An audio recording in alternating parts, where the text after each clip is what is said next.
TV prime time समाचार में आपका स्वागत है।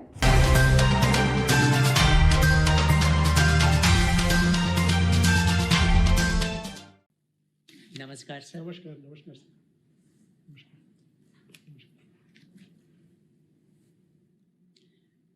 नमस्कार, मैं अनूप कुमार मेहंदीरत्ता, सचिव विधि कार्य विभाग, ITAT कटक के नए भवन परिसर के उद्घाटन कार्यक्रम में परम आदरणीय प्रधानमंत्री माननीय श्री नरेंद्र मोदी जी, विधि एवं न्याय व इलेक्ट्रॉनिकी और सूचना प्रौद्योगिकी मंत्री माननीय श्री रविशंकर प्रसाद जी, पेट्रोलियम और प्राकृतिक गैस तथा इस्पात मंत्री माननीय श्री धर्मेंद्र प्रधान जी, ओडिशा के मुख्यमंत्री माननीय श्री नवीन पटनायक जी तथा ITAT के अध्यक्ष न्यायमूर्ति श्री PP भट्ट जी का हार्दिक अभिनंदन करता हूं।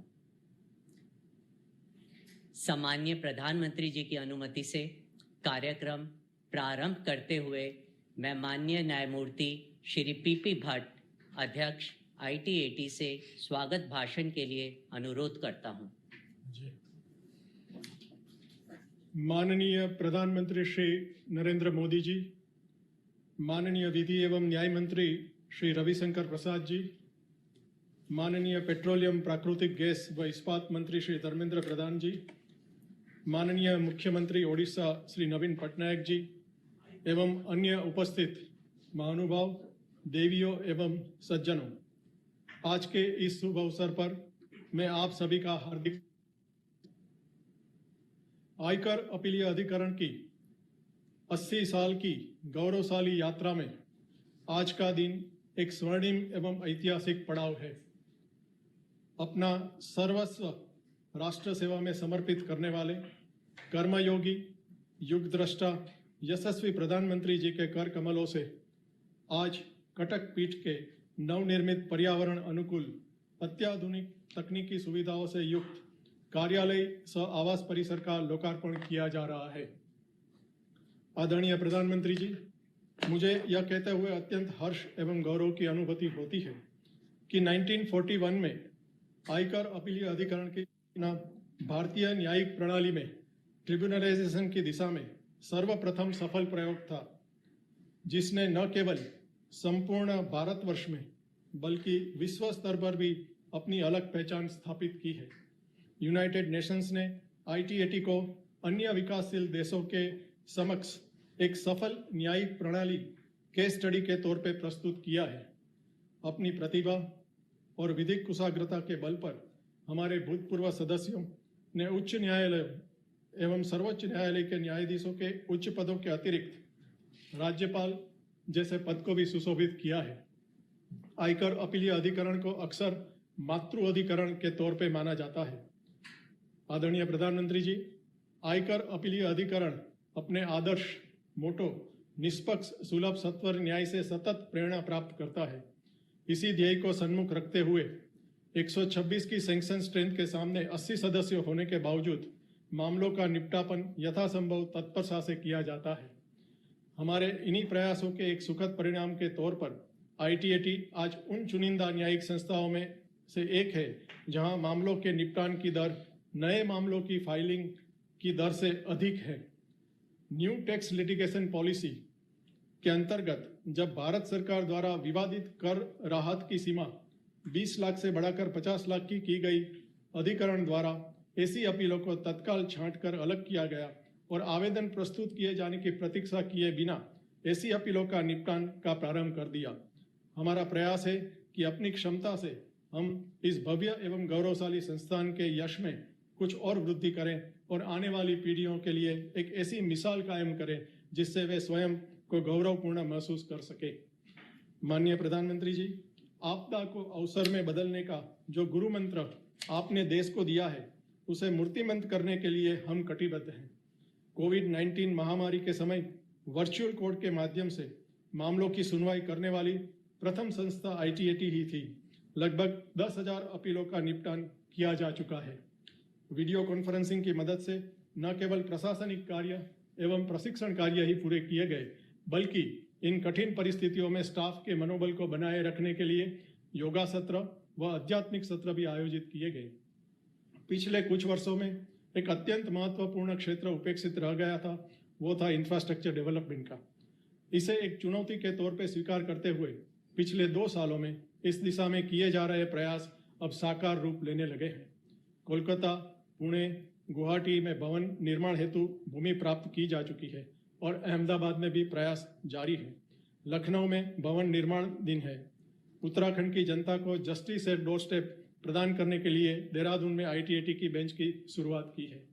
NBCC द्वारा दिल्ली पीठ हेतु बनाए जाने का कार्य भवन का कार्य प्रगति में है। जयपुर पीठ अपने स्वयं के भवन में कार्यरत है।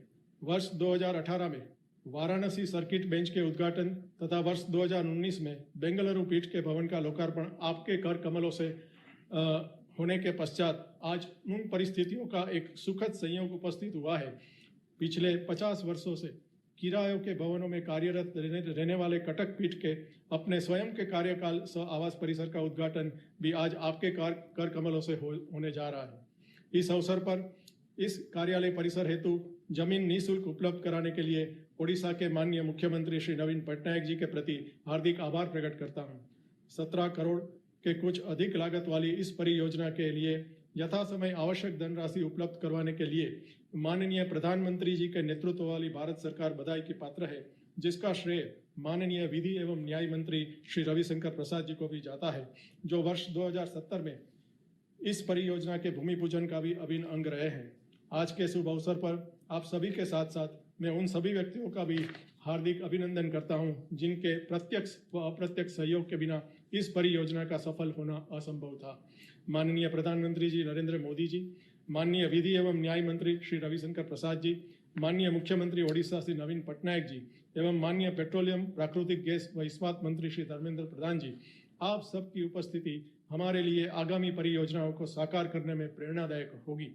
अपने व्यस्त कार्यक्रमों के में से समय निकालकर हमें प्रोत्साहन देने के लिए, यहाँ उपस्थित होने के लिए मैं आप सबका हृदयपूर्वक स्वागत करते हुए धन्यवाद प्रकट करता हूँ। जय हिंद।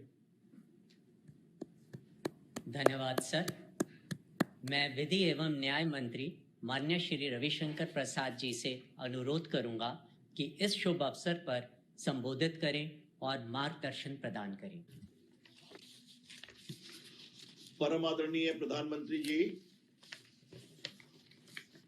उड़ीसा के मुख्यमंत्री आदरणीय नवीन बाबू, भारत सरकार में मंत्री मित्रवर धर्मेंद्र प्रधान जी, ITAT के प्रेसिडेंट श्री भट्ट, विधि विभाग के सचिव श्री अनूप मेहंदी रत्ता, अन्य सभी ट्राइब्यूनल के सम्मानीय मेंबर्स और कटक में उपस्थित मेरे सारे वकील मित्र, CA मित्र, इनकम टैक्स प्रैक्टिशनर्स, आप सबों का अभिनंदन। माननीय प्रधानमंत्री जी, मेरे लिए बहुत सुखद अनुभूति है कि इस परिसर के शिलान्यास में मैं उपस्थित था और आज आपके कर कमलों से इसके उद्घाटन में भी मैं उपस्थित हूं। जैसा माननीय भट्ट जी ने बताया, मैं नवीन बाबू को बहुत धन्यवाद देता हूं कि जिस समय ये बिल्डिंग बनाने का आग्रह हुआ तो उन्होंने बहुत त्वरित गति से जमीन को अलॉट किया था। ये एक बहुत ही पॉजिटिव एटीट्यूड है और इससे अपने देश की जुडिशियल एडमिनिस्ट्रेशन सिस्टम को और मजबूत करने में सुविधा मिलती है। प्रधानमंत्री जी, आप हम लोग के लिए बहुत संतोष का विषय है कि जो पूरा ITAT इंफ्रास्ट्रक्चर है, इसने अपने आप में एक बहुत बड़ी जगह बनाई है। 1941 से चल रहा है। इनकम टैक्स के डिस्प्यूट एडजुडिकेशन में फैक्ट पर यह लास्ट कोर्ट है और इसके ऊपर फिर लॉ पॉइंट पर रेफरेंस वगैरह होते हैं। इसलिए आज मुझे आपको बताते हुए बहुत संतोष होता है, एक कानून मंत्री के रूप में और एक कानून के जानकार के रूप में, कि इनकम टैक्स के लॉ के इवोल्यूशन में ITAT के निर्णयों ने बहुत बड़ी भूमिका अदा की है और आज भी वर्षों से उनके द्वारा दिए गए निर्णय बहुत ही मील के पत्थर हैं, जिसको हाई कोर्ट और सुप्रीम कोर्ट ने भी बहुत एप्रिसिएशन से रखा है, देखा है। इसीलिए आज बहुत जरूरत थी कि हम अपने इस अच्छे ट्राइब्यूनल सिस्टम के पूरे इंफ्रास्ट्रक्चर को मजबूत करें, और उसी दिशा में जैसा बताया गया कई जगह प्रयास चल रहा है, हम लोग का सहयोग होता है, और आज कटक है, आगे भी इसको और विस्तारित करेंगे। लेकिन आज प्रधानमंत्री जी आपकी उपस्थिति का लाभ लेकर जो इतनी बड़ी संख्या में हमारे टैक्स प्रैक्टिशनर्स और टैक्स एजुकेटर्स सुन रहे हैं, उनको ये बताना जरूरी है कि प्रधानमंत्री की अगुवाई में पूरे इनकम टैक्स सिस्टम को किस तरह से और ट्रांसपेरेंट करने की कोशिश की गई है।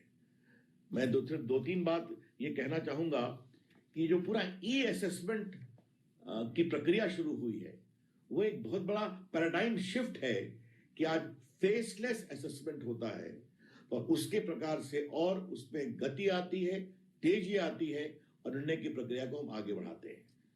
और जिस तरह का एक आपने बहुत ही ऑनेस्ट ट्रांसपेरेंट मैकेनिज्म बनाया है, और जिस तरह से आपने देश के सारे टैक्स पेयर्स को आह्वान किया कि देश के विकास के लिए आपका ईमानदारी से टैक्स देना जरूरी है, वो भी अपने आप में बहुत दिखाई पड़ता है।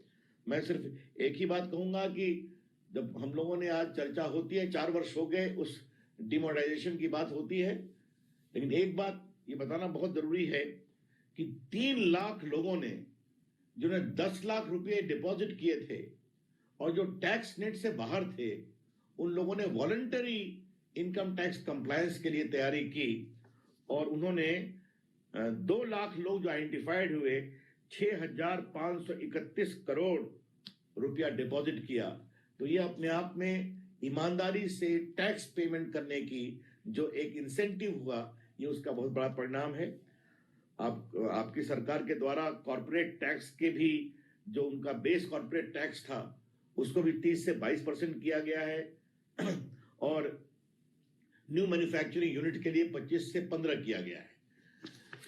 कहने का मतलब क्या है कि जीएसटी में देखिए, कोविड के बावजूद हम 1 लाख करोड़ के रिटर्न पर फिर पहुंच गए।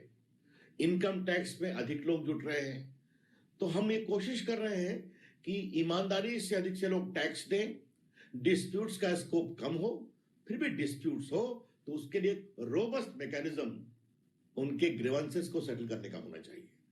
और ये मैं अवश्य कहना चाहूंगा कि आईटीएटी ने समय के अनुसार अपनी सोच में बदलाव किया है, और सरकार के द्वारा जो नए नए नियम, कानून, सिस्टम लाए गए, उसको भी अपहोल्ड किया है। अभी भट्ट साहब ने एक बहुत बड़ी बात कही कि कैसे वो उनके द्वारा डिजिटल फाइलिंग, डिजिटल हियरिंग के लिए प्रोत्साहन किया गया। प्रधानमंत्री जी, मुझे आपको बताते हुए बहुत प्रसन्नता होती है कि इस कोविड में वर्चुअल मोड से 24 मार्च 2020 से 31 अगस्त 2020 के बीच में 25 लाख केसेस की सुनवाई हुई है। बाकी का आंकड़ा हम और इकट्ठा कर रहे हैं, वो बढ़ेगा ही। 25 लाख केसेस की, जिसमें सुप्रीम कोर्ट ने 8,632 केसेस सुनवाई किया, हाई कोर्ट ने 6,88,318 केसेस की सुनवाई किया, और सबऑर्डिनेट कोर्ट्स ने 19,33,492 केस की सुनवाई किया। और जहां तक बताया भट्ट जी ने, जहां तक मेरी जानकारी है, लगभग 8,000 वर्चुअल अपील आईटीआईटी के द्वारा सुनवाई किए गए हैं। प्रधानमंत्री जी, आपकी अनुमति से मैं एक बात कहना चाहूंगा। आपने डिजिटल इंडिया को एक व्यापक क्षितिज दिया है। Digital India is a transformative programme for the entire country. तो बाकी तो डिजिटल डिलीवरी ऑफ सर्विसेज होती ही हैं, लेकिन कोविड का एक अवसर आया एक चुनौती के रूप में कि how can we equip our digital ecosystem for greater good. और आज इससे अच्छे संतोष की बात क्या हो सकती है कि आप दिल्ली में उपस्थित हैं और हम दूर कटक के बिल्डिंग को भी डिजिटली इनॉग्रेट कर रहे हैं। डिजिटल सुनवाई हो रही है, डिजिटल एजुकेशन हो रहा है, ई फाइलिंग हो रही है। तो ये देश, और जिस तरह से अभी आपके निर्देश पर हम लोगों ने पूरे ये गाइडलाइन को लिबरलाइज किया है कि वर्क फ्रॉम होम होगा, और बाकी वर्क फ्रॉम एनीवेयर को आपने प्रमोट किया है, तो आई सी ए tectonic and transformative change in the whole digital system of the country. तो आज के दिन प्रधानमंत्री जी, मैं हृदय से आपके प्रति अपनी कृतज्ञता ज्ञापित करता हूं कि आपने ये सोचा कि आप स्वयं करें। आपके उद्घाटन से पूरे ITAT मूवमेंट को एक बहुत प्रोत्साहन मिला है और उड़ीसा के हमारे मित्र जरूर इससे और खुश होंगे और ये ITAT का बहुत ही एक रोबस्ट ट्राइब्यूनल बनेगा। आप सबों का बहुत बहुत अभिनंदन, बहुत बहुत धन्यवाद। मार्गदर्शन के लिए धन्यवाद सर। मैं उड़ीसा के मुख्यमंत्री माननीय श्री नवीन पटनायक जी से ITAT कटक के नए भवन के उद्घाटन के अवसर पर अपने वक्तव्य के लिए अनुरोध करता हूं।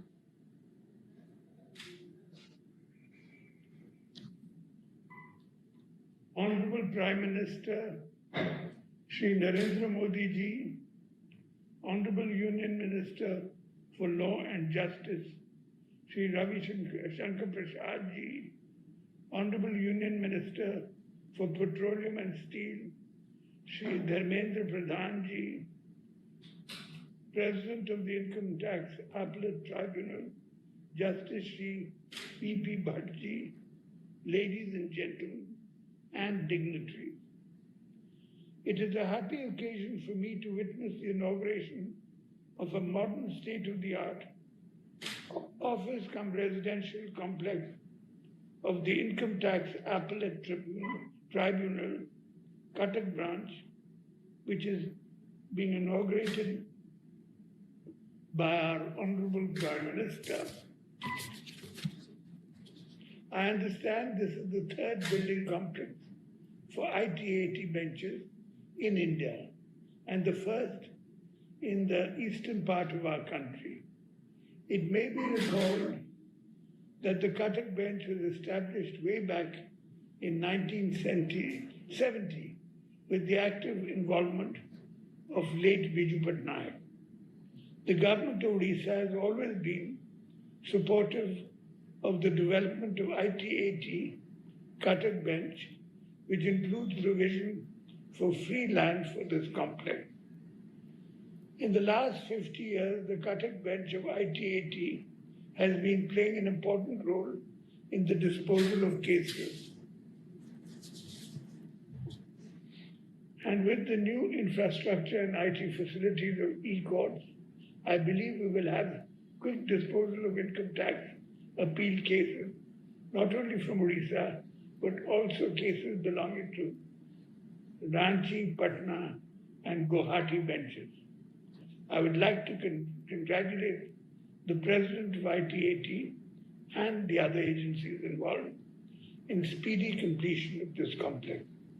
Thank you. Bande Utkal Janani. धन्यवाद सर। मैं माननीय प्रधानमंत्री जी से आग्रह करता हूं कि कृपया रिमोट दबाकर ITAT कटक के नए भवन परिसर का लोकार्पण करें।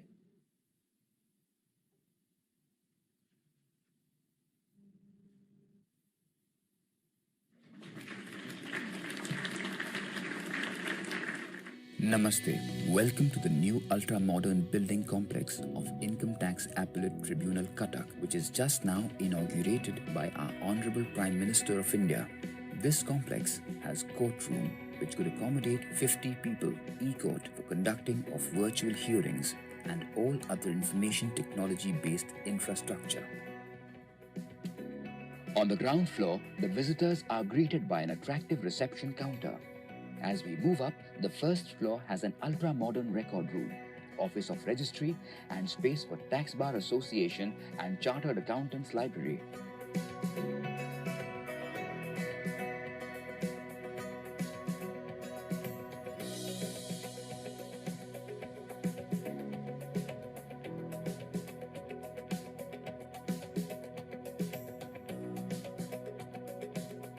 The second floor has a modern courtroom, a members' lounge and library, and e-court fitted with latest technology and a comfortable waiting lobby for visitors and litigants.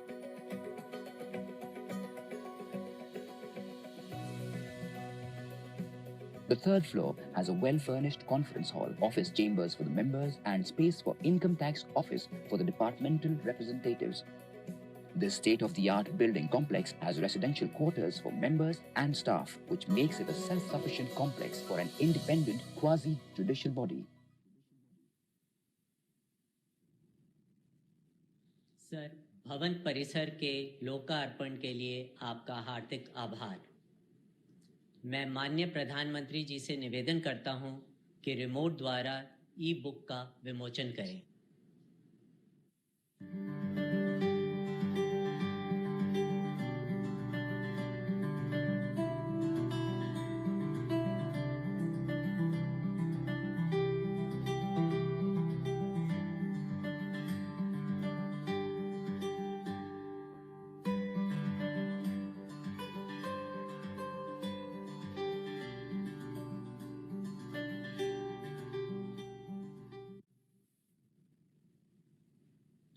धन्यवाद सर। मैं यशस्वी प्रधानमंत्री माननीय श्री नरेंद्र मोदी जी से अनुरोध करता हूं कि इस शुभ अवसर पर अपने ओजस्वी विचारों तथा प्रेरक उद्बोधन से हमें अनुग्रहित करें।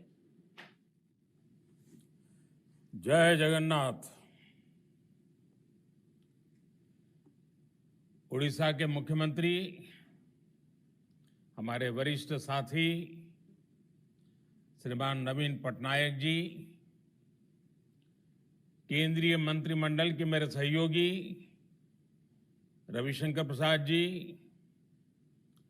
उड़ीसा की धरती के ही संतान और मंत्रिपरिषद के मेरे साथी श्रीमान Dharmendra Pradhan ji, income tax appellate tribunal के president honourable justice PP Bhatt ji, Orissa के सांसदगण, विधायकगण,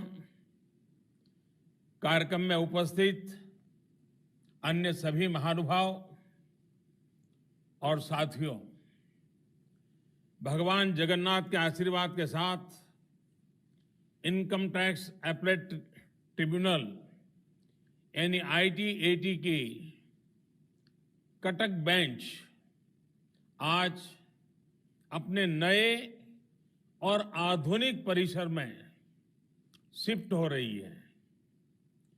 इतने लंबे समय तक किराए की बिल्डिंग में काम करने के बाद अपने घर में जाने की खुशी कितनी होती है, इसका अंदाजा आप सभी के प्रफुल्लित चेहरों को देखकर भी मुझे लगता है। खुशी के इस पल में आपके साथ जुड़ते हुए मैं IT एपेलेट ट्रिब्यूनल के सभी अधिकारियों, कर्मचारियों को बहुत बहुत बधाई देता हूं, शुभकामनाएं देता हूं। कटक की ये बेंच अब ओडिशा ही नहीं बल्कि पूर्वी और उत्तर पूर्वी भारत के लाखों टैक्स पेयर्स को आधुनिक सुविधा देगी। नई सुविधाओं के बाद ये बेंच कोलकाता जोन की दूसरी बेंचेस की भी पेंडिंग अपील्स का निपटारा करने में सक्षम हो पाएगी। इसलिए उन सभी करदाताओं को भी बहुत बहुत शुभकामनाएं जिनको इस आधुनिक परिसर से नई सुविधा मिलेगी, तेजी से सुनवाई का रास्ता खुलेगा। साथियों, आज का ये दिन एक और पुण्य आत्मा को भी स्मरण करने का है, जिनके प्रयासों के बिना IT appellate tribunal Cuttack bench का यह स्वरूप संभव नहीं था। ओडिशा के लिए, ओडिशा के लोगों की सेवा के लिए समर्पित रहे बीजू पटनायक जी, बीजू बाबू को भी मैं अपनी श्रद्धांजलि अर्पित करता हूं। साथियों, इनकम टैक्स एपेलेट ट्रिब्यूनल का एक गौरवमयी इतिहास रहा है। मैं मौजूदा टीम को बधाई देता हूं जो देश भर में अपना आधुनिक इंफ्रास्ट्रक्चर तैयार करने में जुटी है। मुझे बताया गया कि कटक से पहले बेंगलुरु और जयपुर में पहले ही आपके अपने कॉम्प्लेक्स तैयार हो चुके हैं। वहीं दूसरे शहरों में भी नए कॉम्प्लेक्स बनाने या पुरानों को अपग्रेड करने का काम आप तेजी से कर रहे हैं। साथियों, आज हम टेक्नोलॉजी के जिस दौर में पहुंच रहे हैं, वहां पूरे सिस्टम का अपग्रेडेशन बहुत जरूरी है। विशेष तौर पर हमारे न्याय तंत्र में आधुनिकता, टेक्नोलॉजी के ज्यादा से ज्यादा इस्तेमाल ने देश के नागरिकों को नई सहूलियत देना शुरू किया है। निष्पक्ष, सुलभ, सत्वर न्याय के जिस आदर्श को लेकर के आप चले हैं, वो आधुनिक सुविधाओं और तकनीकी समाधानों से और सशक्त होगा।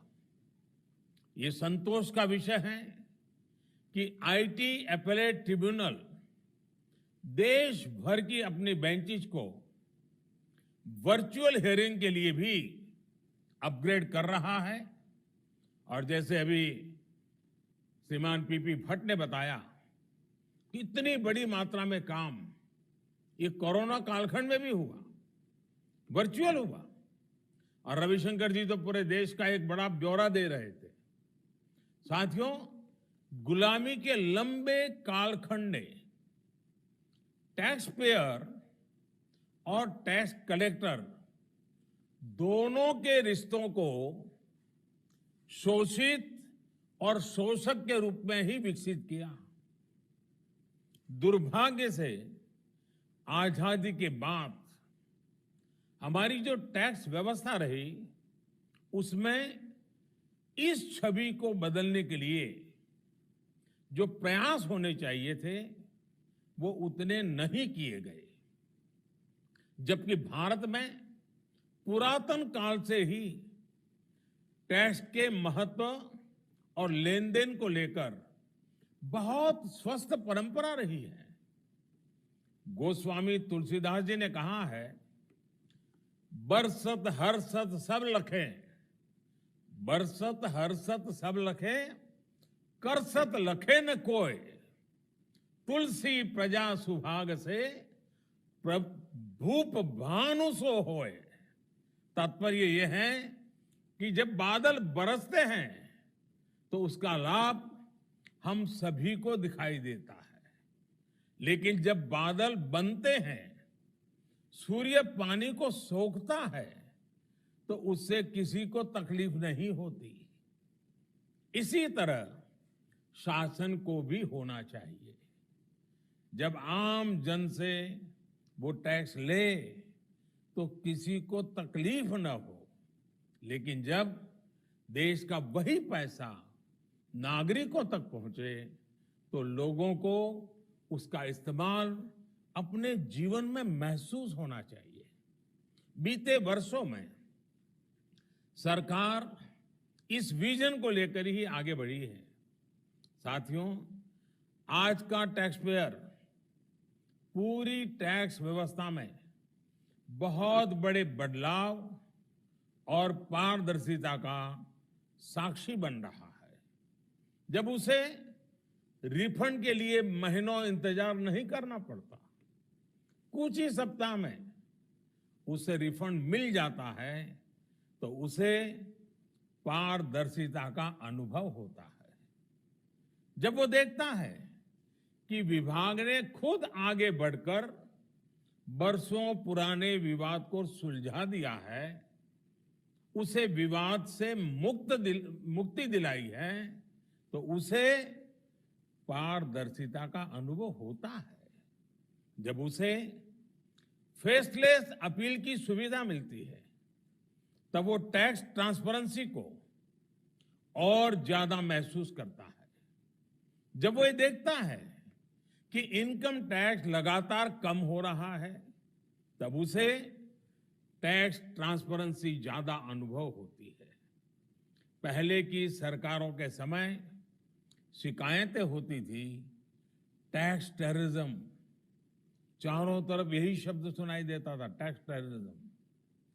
आज देश उसे पीछे छोड़कर टैक्स ट्रांसपेरेंसी की तरफ बढ़ रहा है। टैक्स टेररिज्म से टैक्स ट्रांसपेरेंसी का ये बदलाव इसलिए आया है क्योंकि हम रिफॉर्म, परफॉर्म और ट्रांसफॉर्म के अप्रोच के साथ आगे बढ़ रहे हैं। हम रिफॉर्म कर रहे हैं रूल्स में, प्रोसीड्यूर्स में, और इसमें टेक्नोलॉजी की भरपूर मदद ले रहे हैं। हम परफॉर्म कर रहे हैं साफ नीयत के साथ, स्पष्ट इरादों के साथ, और साथ ही साथ हम टैक्स एडमिनिस्ट्रेशन के माइंडसेट को भी ट्रांसफॉर्म कर रहे हैं। साथियों, आज देश में 5 लाख रुपए तक की इनकम पर टैक्स 0 है। इसका बहुत बड़ा लाभ निम्न मध्यम वर्ग के हमारे आज के नौजवानों को मिल रहा है। इस वर्ष बजट में इनकम टैक्स का जो नया विकल्प दिया गया है वो और भी सरल है और टैक्स पेयर को अनावश्यक तनाव और खर्च से बचाता है। इसी तरह विकास की गति तेज करने के लिए भारत को और ज्यादा इन्वेस्टमेंट फ्रेंडली बनाने के लिए कॉरपोरेट टैक्स में ऐतिहासिक कटौती की गई। देश में ही लाखों युवाओं को रोजगार देने वाली मौजूदा कंपनियों के लिए कॉरपोरेट टैक्स घटाया गया है। देश मैन्युफैक्चरिंग में आत्मनिर्भर बने, इसके लिए नई घरेलू मैन्युफैक्चरिंग कंपनियों के लिए टैक्स रेट 15% किया गया है। भारत के इक्विटी मार्केट में निवेश बढ़ाने के लिए डिविडेंड डिस्ट्रीब्यूशन टैक्स को भी खत्म किया गया है। जीएसटी से भी दर्जनों टैक्स का जो जाल था वो कम हुआ है और ज्यादातर सामान और सेवाएं, उन सेवाओं में टैक्स की दर भी बहुत कम हुई है। साथियों, आज से 5-6 साल पहले ऐसी स्थिति थी कि अगर इनकम टैक्स कमिश्नर करदाताओं को अगर 3 लाख रुपए तक की रिलीफ देते थे तो उसे IT-AT में चैलेंज किया जाता था। इस लिमिट को हमारी सरकार ने 3 लाख से बढ़ाकर अब 50 लाख रुपए कर दिया है। इसी तरह सुप्रीम कोर्ट में वही केस जाते हैं जहां कम से कम 2 करोड़ रुपए का टैक्स अपील का विषय हो। इन प्रयासों से ईज ऑफ डूइंग बिजनेस तो बढ़ा ही है, अनेक संस्थाओं पर विवादित केसों का बोझ भी कम हुआ है। साथियों, टैक्स में कमी और प्रक्रिया में सरलता के साथ साथ जो सबसे बड़े सुधार किए गए हैं वो ईमानदार टैक्स पेयर की गरिमा से जुड़े हैं, उनको परेशानी से बचाने से जुड़े हैं। आज भारत दुनिया के उन चुनिंदा देशों में है जहां टैक्स पेयर के अधिकारों और कर्तव्यों दोनों को कोडिफाई किया गया है, उनको कानूनी मान्यता दी गई है। टैक्स पेयर और टैक्स कलेक्टर करने वाले के बीच विश्वास बहाली के लिए, पारदर्शिता के लिए ये बहुत बड़ा कदम रहा है। जो व्यक्ति अपना श्रम, अपना पसीना देश के विकास में लगा रहा है, अनेक देशवासियों को रोजगार दे रहा है, वो हमेशा सम्मान का अधिकारी है। और मैंने 15 अगस्त को लाल किले से भी बड़े आग्रह और सम्मान के साथ इस बात का जिक्र किया था। देश के वेल्थ क्रिएटर की जब मुश्किलें कम होती हैं, उसे सुरक्षा मिलती है, तो उसका विश्वास देश की व्यवस्थाओं पर और ज्यादा बढ़ता है। इसी बढ़ते विश्वास का परिणाम है कि अब ज्यादा से ज्यादा साथी देश के विकास के लिए टैक्स व्यवस्था से जुड़ने के लिए आगे आ रहे हैं। सरकार किस तरह टैक्स पेयर्स पर भरोसा करके चल रही है, इसका एक और उदाहरण मैं आज आपको देना चाहता हूं। साथियों, पहले व्यवस्था ऐसी थी कि देश में जितने भी लोग या कारोबारी इनकम टैक्स रिटर्न फाइल करते थे, उनमें से अधिकांश को आयकर विभाग की स्क्रूटिनी का सामना करना पड़ता था। लेकिन अब ऐसा नहीं है। अब सरकार की सोच ये है कि जो इनकम टैक्स रिटर्न फाइल हो रहा है, उस पर पहले पूरी तरह विश्वास करो। इसी का नतीजा है कि आज देश में जो रिटर्न फाइल होते हैं, उनमें से 99.75% बिना किसी आपत्ति के स्वीकार कर लिए जाते हैं।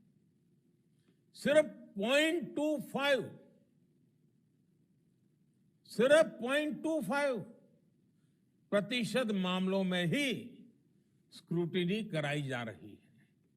ये बहुत बड़ा बदलाव है जो देश के टैक्स सिस्टम में आया है।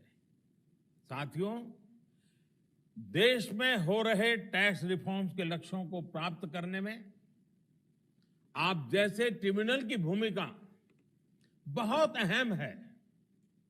आपको भी जिस प्रकार से आपने वर्चुअल समय का उपयोग करते हुए चीजों को आगे बढ़ाया है, मुझे विश्वास है जिस प्रकार से हम फेसलेस सिस्टम की तरफ जा रहे हैं, आप भी उस पर सोचेंगे कि फेसलेस असेसमेंट और अपील की तरह ही आईटी एपलेट ट्रिब्यूनल भी, क्या हम फेसलेस की दिशा में कदम रख सकते हैं क्या? फिजिकल हियरिंग के बजाय क्या ई हियरिंग को प्राथमिकता दी जा सकती है? कोरोना काल में दी गई है, आगे बढ़ाई जा सकती है। साथियों, कोरोना के इस काल में हम सभी का अनुभव है कि वीडियो कॉन्फ्रेंस के माध्यम से भी सारे काम उतने ही पारदर्शी और प्रभावी तरीके से हो पा रहे हैं। आज जब आप देश भर की बेंचेज में आधुनिक सुविधाओं से युक्त परिसरों को निर्माण कर रहे हैं, तो ये रिफॉर्म्स आपके लिए मुश्किल नहीं है। इससे टैक्स पेयर का समय, धन और ऊर्जा बचेगी।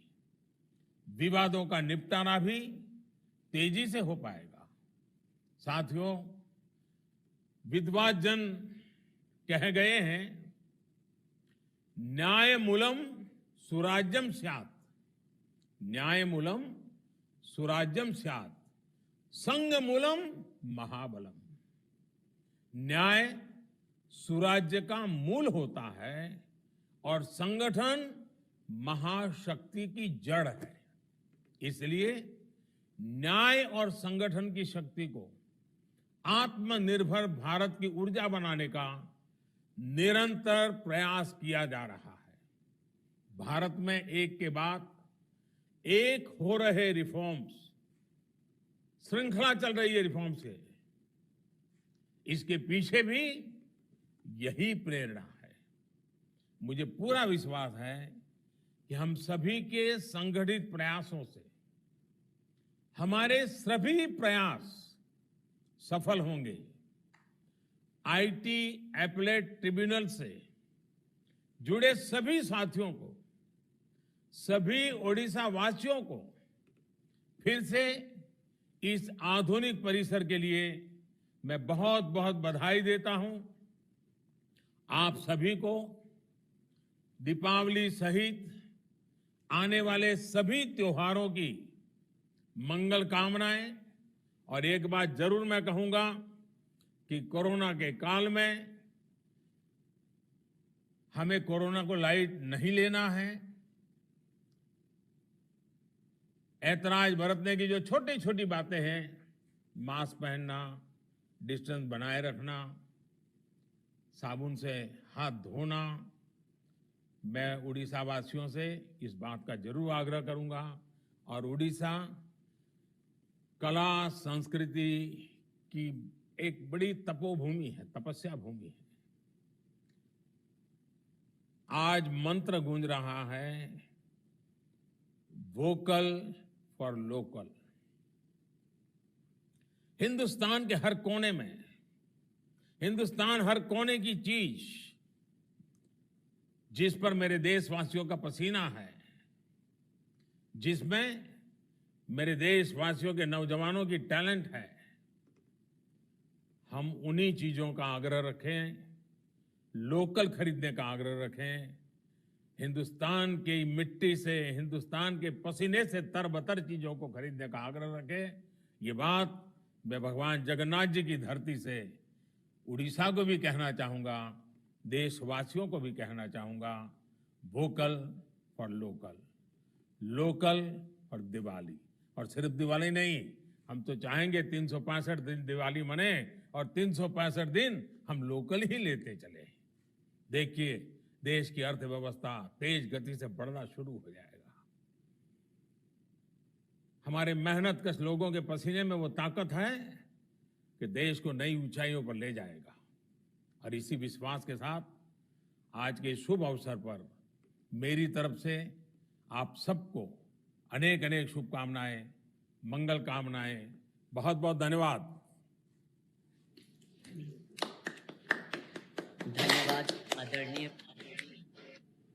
धन्यवाद आदरणीय प्रधानमंत्री जी। सर, हम IT/AT में आश्वासन देते हैं कि आपके विजन और सपनों को साकार करने के लिए आपके दिशा निर्देशों का पालन करेंगे और पूर्ण करने के लिए पूरा प्रयास करेंगे।